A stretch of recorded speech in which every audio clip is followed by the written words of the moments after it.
Hello and welcome. My name is Anna Aylufi, and today we're going to talk about Ayurvedic daily routines, how to create them and why they're so important. And in my personal experience, making these really small changes throughout my day has really helped me have a more healthy life following these Ayurvedic tips. And the idea is to align our body's rhythm with nature. And by doing that, we're actually helping digestion, detoxification, and healing. So what are the rhythms of nature? So nature moves and flows in patterns of rest and activity. And our society is not that used to talking about rest. We're so used to talking about activity. We're all about doing, we're all about productivity, but what about rest? And it's very important for us to incorporate that into our daily life. So there's rhythms of nature, and we're going to talk about 4 types. There's the circadian, which is a 24-hour cycle of the night and the day. And there's also the seasonal, and that is the 12-month cycle of the earth around the sun. We also have the lunar, which is the monthly cycle of the moon around the earth.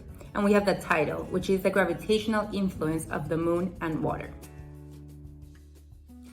We have actually a circadian rhythm, which relates to the 24-hour cycle. So at different types of day, our different doshas are more predominant, right? So from 2 a.m. to 6 a.m. is the vata phase of the day. And we really encourage you to wake up at 6 a.m. I know it's hard. When I've done it, I feel amazing. But after waking up at 6 a.m., you're gonna feel fresh, you're gonna feel relaxed, you're gonna feel re-energized. And the idea would be to meditate right after waking up to ground some of that vata, air and space energy. And then from 6 a.m. to 10 a.m. is the kapha part of the day. And that's slow. We can do some activity, we can do some exercise at that time of the day. And remember, the type of exercise you're gonna do depends on your most predominant dosha. And then from 10 a.m. to 2 p.m. is the pitta, and pitta is fire, right? It's intensity. I am pitta, vata, and mostly pitta right now. So from 10 a.m. to 2 p.m., I have all this energy. I'm ready to create, I'm ready to do. We really recommend eating the largest meal at noon, because that's when our agni, our digestive fire, is most active and it's gonna help us digest and get all the nutrients that we need. And so then afterwards, at 2 p.m. to 6 p.m., that's the vata phase again. So it starts all over again. And that's really a time to be creative and productive. And we also have energy. And remember, at the end of that vata pitta, because it's air and space, you want to meditate again to ground, right? So around 6 p.m. or so after vata, you can meditate. And then kapha starts again at 6 p.m. to 10 p.m. And that's the time we want to start winding down. We really recommend having dinner no later than 7 p.m.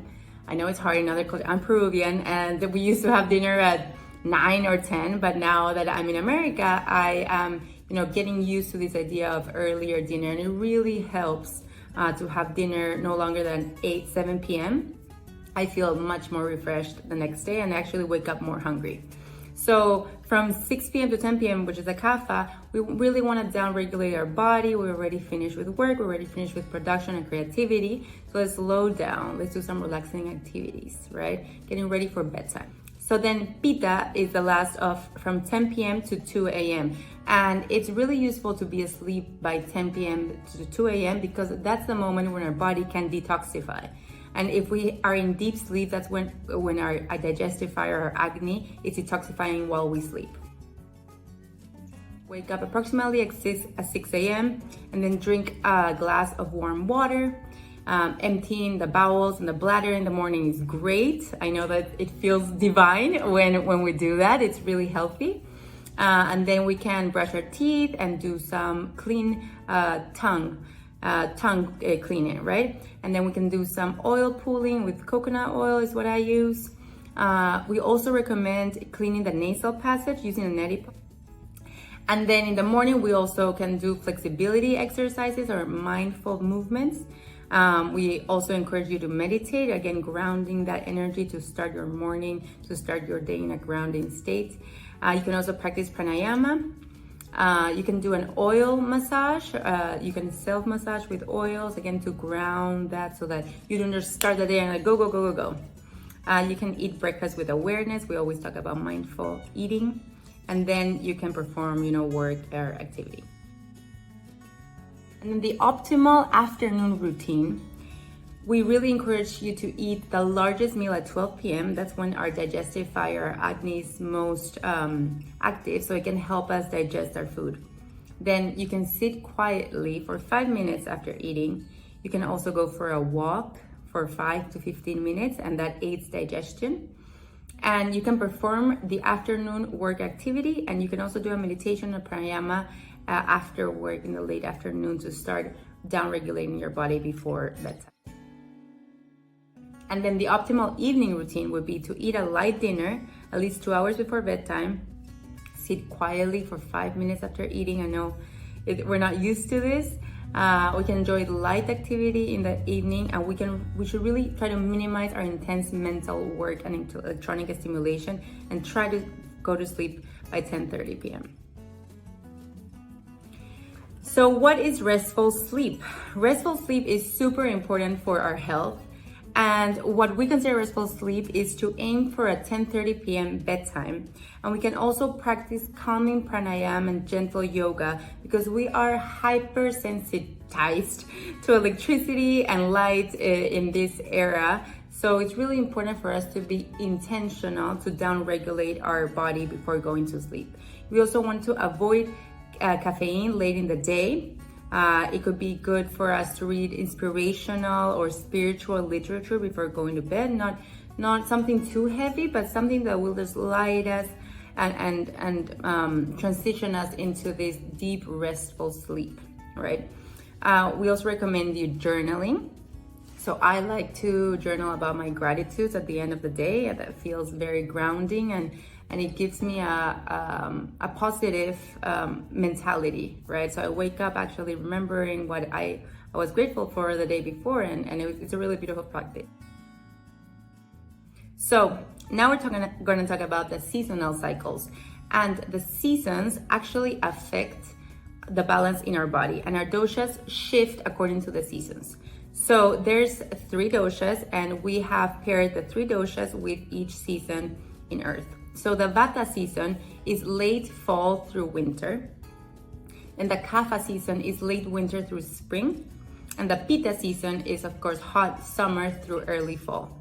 So for the Vata season, the routines that we recommend are to counter the effects of seasonal influences, right? So you really want to favor warm food drinks. You want to favor sweet, sour, salty taste. You want to reduce the pungent, the bitter, and the astringent. You want to hydrate. You want to stay warm, and you want to have grounding practices. And then for the Pitta season routine, which is like summer, we also want to counter the effects. So we would want to favor cooling foods. We want to favor sweet, bitter, and astringent tastes. We want to reduce the sour, the salty, and the pungent. We want to avoid overheating and when exercising, and you want to also use cooling aromas.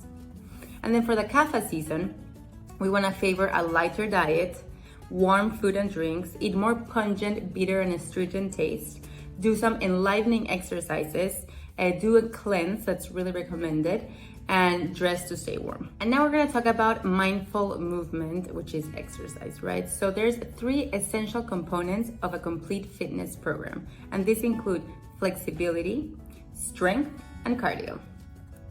So for Vata, the types of mindful movements that are going to balance Vata are going to be Tai Chi, which is slow yoga, walking, short hikes, and light bicycling. And this might feel almost unnatural for Vatas, but trust us that that's how we balance our doshas, by doing the counter effect to it. So therefore Pitta, which is fire, the Pitta balancing mindful movements would be a brisk walk or jogging. We can also go swimming. Swimming is great for Pittas. We can do biking, snowboarding, or skiing, something with ice, something cool, and outdoor activities. Always outdoor activities are grounding for everyone. You want to avoid overheating and avoid being overly competitive, which I know as a Pitta is hard sometimes. And for Kapha balancing, you want to enjoy vigorous and longer workouts and movements. You want to do running, cardio, dance, rowing, active yoga, and weight training.